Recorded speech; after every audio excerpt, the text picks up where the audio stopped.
Hello friends, நான் உங்கள் சுருராஜி பேசுகிறேன். இது சுருராஜியின் கதை சொல்லும் நேரம். சூர்யாவின் சுப்ரபாதம் பகுதி 16 வரைக்கும் கேட்டிருப்பீங்க. இன்றைக்கு 17ஆம் பகுதி. சுப்ரியா தன் அப்பா ரவிச்சந்திரனிடம் பேச ஆரம்பிக்க அனைவருமே சுப்ரியாவை அதட்டினார்கள். நீ என்ன பேசிகிட்டு இருக்கிற சுப்ரியா? நீ பேசுகிறது எதுவுமே சரியில்லை. உன் நல்லதுக்காக தானே உன் அப்பா இந்த கல்யாணத்தை தடுத்து நிறுத்துறாரு என்று வைதேகி சொல்ல அனைவரும் ஆமாம் என்று தலையாட்டினார்கள். ராதிகாவும் கோவப்பட்டு இது மாதிரியெல்லாம் நீ அப்பா கிட்ட பேசக்கூடாது என்று அதட்ட ஆரம்பித்தார். தயவு செஞ்சு இடையில யாருமே பேச வேணாம். ரொம்ப வருஷத்துக்கு அப்புறமா நான் இப்போ என் அப்பா கிட்ட பேசிகிட்டு இருக்கேன். எனக்கு அவர் மட்டும்தான். நான் கேட்குற கேள்விக்கு பதில் சொன்னால் எனக்கு போதும் என்றாள் சுப்ரியா. இப்போ நீ என்ன கேட்க போகிற? நான் உனக்கு என்ன பதிலை சொல்ல வேண்டும் என்று மிகுந்த கோபத்துடன் சுப்ரியாவை பார்த்து அதட்டினார் ரவிச்சந்திரன். இப்போ நிச்சயதார்த்தம் நடந்து முடிஞ்சதுக்கப்புறம் திருமணத்தை நடத்த விடாமல் நிறுத்திட்டீங்கன்னா உங்களை எல்லாரும் கேள்வி மேலே கேள்விங்கெல்லாம் கேட்பாங்களே, அவங்களுக்கெல்லாம் நீங்கள் என்ன பதில்ப்பா சொல்ல போகிறீர்கள் என்றாள் சுப்ரியா. இதில் என்ன சொல்ல இருக்குது? பையன் சரியில்லை, அவன் கேரக்டரை பற்றி சொல்ல வேண்டியது தான்.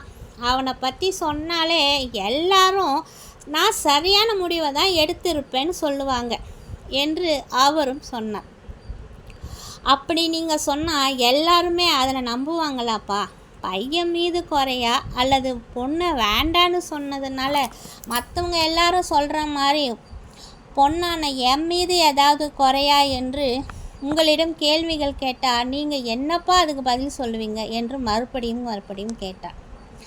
என்னம்மா பேசுகிற? என் பொண்ணை பற்றி யார் அப்படி பேசுவாங்க? அப்படியே அவங்க பேசினாலும் கூட நான் அதை பற்றியெல்லாம் கவலைப்பட போவதில்லை. என் பொண்ணை பற்றி எனக்கு தெரியும். நானே தான் இந்த கல்யாணத்தை வேண்டான்னு நிறுத்துகிறேன். மற்றவங்க கிட்டெல்லாம் எப்படி பதில் சொல்லணும்னு எனக்கு தெரியும் என்று மறுபடியும் அழுத்தம் திருத்தமாக கூறினார் ரவிச்சந்திரன். எப்படிப்பா? ஒவ்வொரு வீட்டு வாசலிலும் சென்று கதவுகளை தட்டி என் மகள் மிகவும் நல்லவள், அவளிடம் எந்த குறையும் இல்லை, பையன்கிட்ட தான் குறை இருக்குன்னு சொல்லிக்கிட்டே வருவீங்களாப்பா என்று கேட்டாள் சுப்ரியா. ரவிச்சந்திரன் அப்படியே வேதனைப்பட்டு உள்ளே வந்து அமர்ந்தார். அம்மா சுப்ரியா, என்னம்மா பேசுகிற நீ? ஏம்மா இப்படியெல்லாம் கேள்வி மேலே கேள்வி கேட்டுட்ருக்க என்று அழுதாள் பாட்டு. மறுபடியும் அப்பாவிடம் வந்த சுப்ரியா, அப்பா, அக்கா ஓடி போனப்போ எனக்கு எதுவும் தெரியாதுன்னு நான் சொன்னேன். ஆனால் நீங்களும் அம்மாவும் என்னை கொஞ்சம் கூட நம்பலை. இத்தனை வருஷமாக என்கிட்ட பேசாமல் என்னை பார்க்காம என்னை இந்த வீட்டிலே ஒதுக்கி தான் வச்சுருந்தீங்க. பெத்த பொண்ணான என்னையே நீங்கள் நம்பலை. என்னை எந்த அளவுக்கு என் மனசை கஷ்டப்படுத்த முடியுமோ அந்த அளவுக்கு கஷ்டப்படுத்தி நான் சொன்ன எதையுமே நீங்கள் நம்பலை. இப்போ ஊரில் இருக்கிறவங்களாப்பா என்னை பற்றி நீங்கள் சொல்கிறத நம்ப போகிறாங்க? அக்கா மாதிரியே நானும் ஏதாவது தப்பு பண்ணியிருப்பேன். அதான் பையன் வீட்டில் தெரிஞ்சு நிச்சயதார்த்தம் முடிஞ்ச கையோட கல்யாணமே வேண்டான்னு பையன் வீட்டில் தான் கல்யாணத்தை நிறுத்திட்டாங்கன்னு இங்கே இருக்கிறவங்க எல்லாரும் ஒருத்தருக்கு மாற்றி ஒருத்தர் சொல்லிக்கிட்டே தான் இருப்பாங்க. உங்களை தான் அப்பா தப்பாக பேசுவாங்க. அதை காது கொடுத்து நீங்கள் கேட்கணுன்னு ஆசைப்பட்றீங்களாப்பா என்றாள் காவ்யா. யாராலும் எதுவும் பேச முடியவில்லை. ஒவ்வொரு முறையும் என்னை பெண் பார்க்க வந்து பிடித்துவிட்டு பிறகு வேண்டாம் என்று சொன்னார்கள். அது பரவாயில்ல, அது பெண் பார்க்கும் படலத்தோடு முடிஞ்சு போச்சு. ஆனால் இப்போ இந்த சம்மந்தமே என்னை நிச்சயமே பண்ணி நிச்சயதார்த்தமே நடந்து முடிஞ்சிடுச்சு.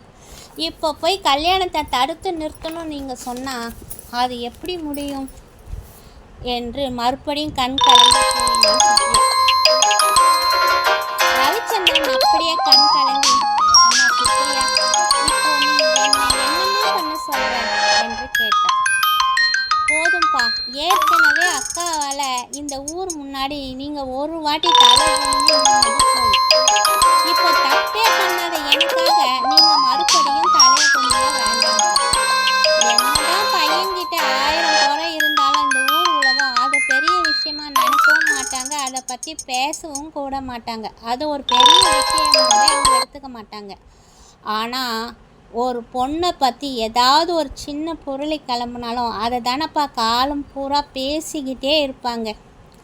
ஏன் இன்றைக்கி கூட அந்த எதிர் வீட்டில் இருக்கிற ஆண்டி நம்ம அம்மா கிட்ட வந்து எப்படியோ பெரிய பெண் அஸ்வினி மாதிரி சுப்ரியா பேர் எடுக்காமல் ஒழுங்காக நீங்கள் பார்க்குற மாப்பிள்ளைக்கே அவளை கல்யாணம் பண்ணி வைக்க முடிவு பண்ணி கல்யாண ஏற்பாடெல்லாம் பண்ணிகிட்ருக்கீங்க. அதே மாதிரி காவியாவையும் கொஞ்சம் கண்டித்து வைங்க. அப்போ தான் அவளும் உங்கள் பேச்சை கேட்டுக்கிட்டு நீங்கள் சொல்கிற மாப்பிள்ளைக்கு கழுத்தை நீட்டுவான்னு அம்மா கிட்ட சொல்லிட்டு இருந்தாங்க. நீங்கள் வேணால் அம்மா கிட்ட கேட்டு பாருங்க என்று சுப்ரியா கூறவும் ராதிகா கண் கலங்கி அப்படியே அழுதாள். இப்போது நீங்கள் சுலபமாக இந்த கல்யாணத்தை நிறுத்திடலாம். ஆனால் காலம் பூரா கேள்வி கேட்குற ஒவ்வொருத்தவங்களுக்கும் நம்மள யாராவது ஒருத்தர் பதில் சொல்லிக்கிட்டே தான் இருக்கணும்ப்பா என்றாள் சுப்ரியா. ஏம்மா பெரிய வார்த்தையெல்லாம் பேசுகிற? எத்தனையோ கல்யாண முகூர்த்த நேரத்துக்கு வந்து கூட நின்று போயிருக்கு என்றாள் வைதேகி. இருக்கலாம் அத்தை, நாளைக்கே நீங்கள் எனக்கு வேறு ஒரு மாப்பிள்ளை பார்த்து கல்யாணம் பண்ணி வைக்கலாம். ஆனால் அவன் கண்டிப்பாக இந்த விஷயத்தையெல்லாம் நம்பணும்னு ஒன்றும் அவசியம் இல்லையே. எப்படி பார்த்தாலும் எப்பாவது ஒரு இடத்துல அவர் ஏதாவது யார் மூலயமா இந்த விஷயத்தை கேள்விப்பட்டு அவரோட மனசுலையும் ஏதாவது ஒரு வகையில் சந்தேகம் இருந்துக்கிட்டே தான் இருக்கும். அது எப்பாவது ஒரு நாள் என்னோடய வாழ்க்கையில் திடீர்னு வெடிச்சிடுச்சுன்னா அப்போது என்னோடய வாழ்க்கையோட நிலைமையை பற்றி கொஞ்சமாவது யாராவது யோசித்து பார்த்தீங்களா என்றாள் சுப்ரியா. அனைவரும் ஒன்றும் பேசவில்லை, அமைதியாகத்தான் இருந்தார்கள். இப்போது உன் முடிவு என்னம்மா? இப்போ நீ என்ன தான் சொல்ல வர என்று ரவிச்சந்திரன் சுப்ரியாவின் கைகளை பிடித்து கொண்டு அழுது கொண்டே கேட்டார். அப்பா, இப்படிப்பட்ட ஒருத்தருக்கு உங்கள் பொண்ணை கட்டித்தர உங்களுக்கு விருப்பம் இல்லைன்னா தாராளமாக கல்யாணத்தை தடுத்து நிறுத்திடுங்க. ஆனால் அதே சமயத்தில் எனக்கு இன்னொரு திருமணம் செய்து வைத்து உங்கள் கடமையை முடித்து கொண்டு விட்டதாக மட்டும் நினச்சி என்னுடைய வாழ்க்கையை மொத்தமாக பாழாக்கி விடாதீர்கள் என்றாள் சுப்ரியா. அம்மா சுப்ரியா, அப்போ காலம் பூரா உன்னை நம்ம வீட்டிலே கன்னி பொண்ணாக வச்சுருக்க சொல்கிறியா? உனக்கு அப்புறம் உன் தங்கச்சி காவியா வேற இருக்கிறான், அதை மறந்துட்டியா நீ என்று ராதிகாவும் அழுதான். இல்லை, என்னோட வாழ்க்கையை பாழாகி போனாலும் என் தங்கையின் வாழ்க்கையை நான் பாழாக்க விட மாட்டேன். இத்தனை வருஷமாக நீங்கள் என்கிட்ட பேசாமல் இருந்தப்போ எனக்கு ஒரே ஒரு ஆறுதலாக அவள் மட்டுமே இருந்தாள். அவள் மட்டும் என்கிட்ட பேசலைன்னா நான் நிச்சயமாக இத்தனை வருஷமாக எங்கள் உயிரோடு இருக்கிறதுக்கு வாய்ப்பே இல்லை. அவள் என் கூட இருந்த தைரியத்தில் தான் நான் எல்லா கவலைகளையும் மறந்துட்டு சந்தோஷமாக ஓரளவுக்கு இந்த வீட்டில் நான் இருந்தேன். என்னை இன்னொருத்தருக்கு திருமணம் செய்து வைத்தால் கூட இந்த பிரச்சனையே எனக்கு பெரும் வேதனையாக என் மனதில் மாறாத வடுவாக மாறிவிடும். அதை விட என்னை பிடிச்சிருக்குன்னு சொல்லி பெண் கேட்டு நிச்சயமும் செய்து கொண்ட சூர்யாவுக்கே என்னை திருமணம் செய்து விடுங்களப்பா. அப்போது தான் உங்களின் குடும்ப கௌரவத்திற்கும் என்னுடைய தங்கையின் நல் வாழ்க்கைக்கும் எனக்கும் எந்த விதமான ஒரு களங்கமும் ஏற்படாது. இதுவே நான் கூறும் என் இறுதி முடிவு என்றாள் சுப்ரியா. சுப்ரியாவின் இந்த முடிவை கேட்ட அனைவரும் மிகுந்த அதிர்ச்சி அடைந்தார்கள். அவர்கள் அனைவரையும் விட உண்மையில் அருணா தான் அதிர்ந்தே போனாள். இவர்களுக்காவது சூர்யாவை பற்றி கேள்விப்பட்டு தான் இருக்கிறார்கள். ஆனால் சுப்ரியா அவனோட மன்மத நிலைகளெல்லாம் நேரிலே பார்த்திருக்கிறாள். இப்போது இந்த நிமிஷம் வர திருமணத்தை எப்படியாவது தடுத்து நிறுத்திட வேண்டும் என்று பிடிவாதமாக பேசி கொண்டிருந்த சூர்யா தான் மாப்பிள்ளை என்று தெரிந்தவுடன் சுப்ரியா ஏன் திடீரென்று இந்த மனம் மாற்றத்துக்கான காரணம் தெரியாமல் அருணா மிகவுமே குழம்பிதான் போனாள். சூர்யாதான் மாப்பிள்ளை என்று தெரிந்தவுடன் ஏன் திருமணத்திற்கு ஒத்துக்கொண்டாள் என்று ஒன்றும் புரியாமல் அருணா சுப்ரியாவையே பார்க்க அவளோ அருணாவின் கைகளை பிடித்து கொண்டு எல்லாம் காரணமாகத்தான் நான் பேசிகிட்டு இருக்கேன், நீ இப்போது உன் வீட்டுக்கு செல், பிறகு நானே உன்னை வந்து சந்திக்கிறேன் என்று கூறி வலுக்கட்டாயமாக அருணாவை வெளியே அனுப்பி வைத்தாள் சுப்ரியா. சிறிது நேரம் அனைவரும் அமைதியாகத்தான் இருந்தார்கள். பிறகு பாட்டி தான் பேசினார். ரவிச்சந்திரா, ஒரு விதத்தில் பார்த்தா சுப்ரியா பேசியதிலும் ஒரு நியாயம் இருக்கத்தான் செய்கிறது. ஏற்கனவே நம்மோட குடும்பம் அஸ்வினியால் ஒரு முறை அவமானப்பட்டு விட்டது. அந்த ரணமே நம்மில் யாருக்கும் இன்னும் ஆறவில்லை. என்னத்தான் 1000 குறைகள் பையன் மீது நாம் கூறினாலும் ஏதாவது ஒரு வகையில் சுப்ரியாவின் கேரக்டர் பற்றியும் பலர் பலவிதமாக பேச ஆரம்பிப்பார்கள். தவறு நம் மீது தான் இருக்கிறது. கீதா சொன்னதை வைத்து நம் அனைத்தையும் நம்பியிருக்கக்கூடாது. முதலிய பையனை பற்றி அக்கம் பக்கத்தில் நன்கு விசாரித்திருக்க வேண்டும். அவர்கள் வீட்டிற்கு சென்ற போதே அந்த பெண் ரீனாவின் மீது எனக்கு சந்தேகம் வந்தது. ஆனால் அப்போதும் கீதா கூறிய வார்த்தைகளை தான் நான் நம்பினேன். நம்மிடம் இருந்த கீதாவே நமக்கு துரோகம் செய்து விட்டாள். அவள் இப்படி செய்வாள் என்று நாம் யாருமே நினைக்கவில்லை. திருமணம் செய்து கொண்டு வாழப்போகின்ற நம் மகள் சுப்ரியாவே அவனை பற்றி இவ்வளோ தூரம் சொல்லியும் கூட திருமணம் செய்து கொள்கிறேன் என்று உறுதியாக கூறிவிட்டார். நம் வீட்டு பெண்ணே இந்த அளவுக்கு உறுதியாக சொல்லும்போது நாம் கொஞ்சம் யோசிக்க தான் வேண்டும்.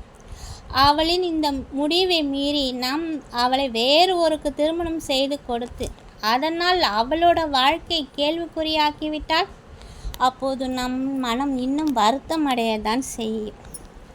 சுப்ரியா கூறிய வார்த்தைகள் எல்லாம் எனக்கு என்னவோ சரி என்று தான் படுகின்றது. திருமணத்திற்கு முன் அந்த பையன் இப்படி இருந்தாலும் நம் மகள் சுப்ரியாவை திருமணம் செய்து கொண்ட பிறகு அவன் மாறுவதற்கு ஒரு நல்ல வாய்ப்பும் இருக்கிறது. சுப்ரியாவின் விருப்பம் இது என்னும்போது நம் சுப்ரியாவின் விருப்பத்தை தான் கேட்க வேண்டும். அதற்கு மாறாக நம்மில் யாரும் எந்த விதமான ஒரு முடிவுக்கும் வர முடியாது என்று வைதேகியும் கூறினார். இந்த பையன் சூர்யாவுக்கே நம் சுப்ரியாவை திருமணம் செய்து கொடுத்து விடலாம். என்ன இந்த காலத்து பசங்க யார்தான் ஒழுக்கமாக இருக்காங்க, கொஞ்சம் அப்படி இப்படின்னு தான் இருப்பாங்க.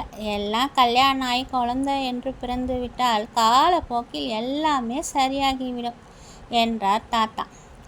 இந்த திருமணத்தை நிறுத்தி விடுகிறேன் என்று நீங்கள் சொல்லும் போதே என் வயிற்றில் புளியை கரைத்தது போல் இருந்தது. இப்போது சுப்ரியாவின் பதிலை கேட்டுத்தான் கொஞ்சம் நிம்மதியாக உள்ளது என்றாள் ராதிகா. ஓகே ஃப்ரெண்ட்ஸ், இத்துடன் என்னுடைய 17ஆம் பாகம் முடிவடைந்தது. மீண்டும் உங்களை அடுத்த பாகத்தில் சந்திக்கும் வரை உங்களுடன் விடைபெறுவது உங்கள் சுருராஜ். இது சுருராஜின் கதை சொல்லும் நேரம். பாய்.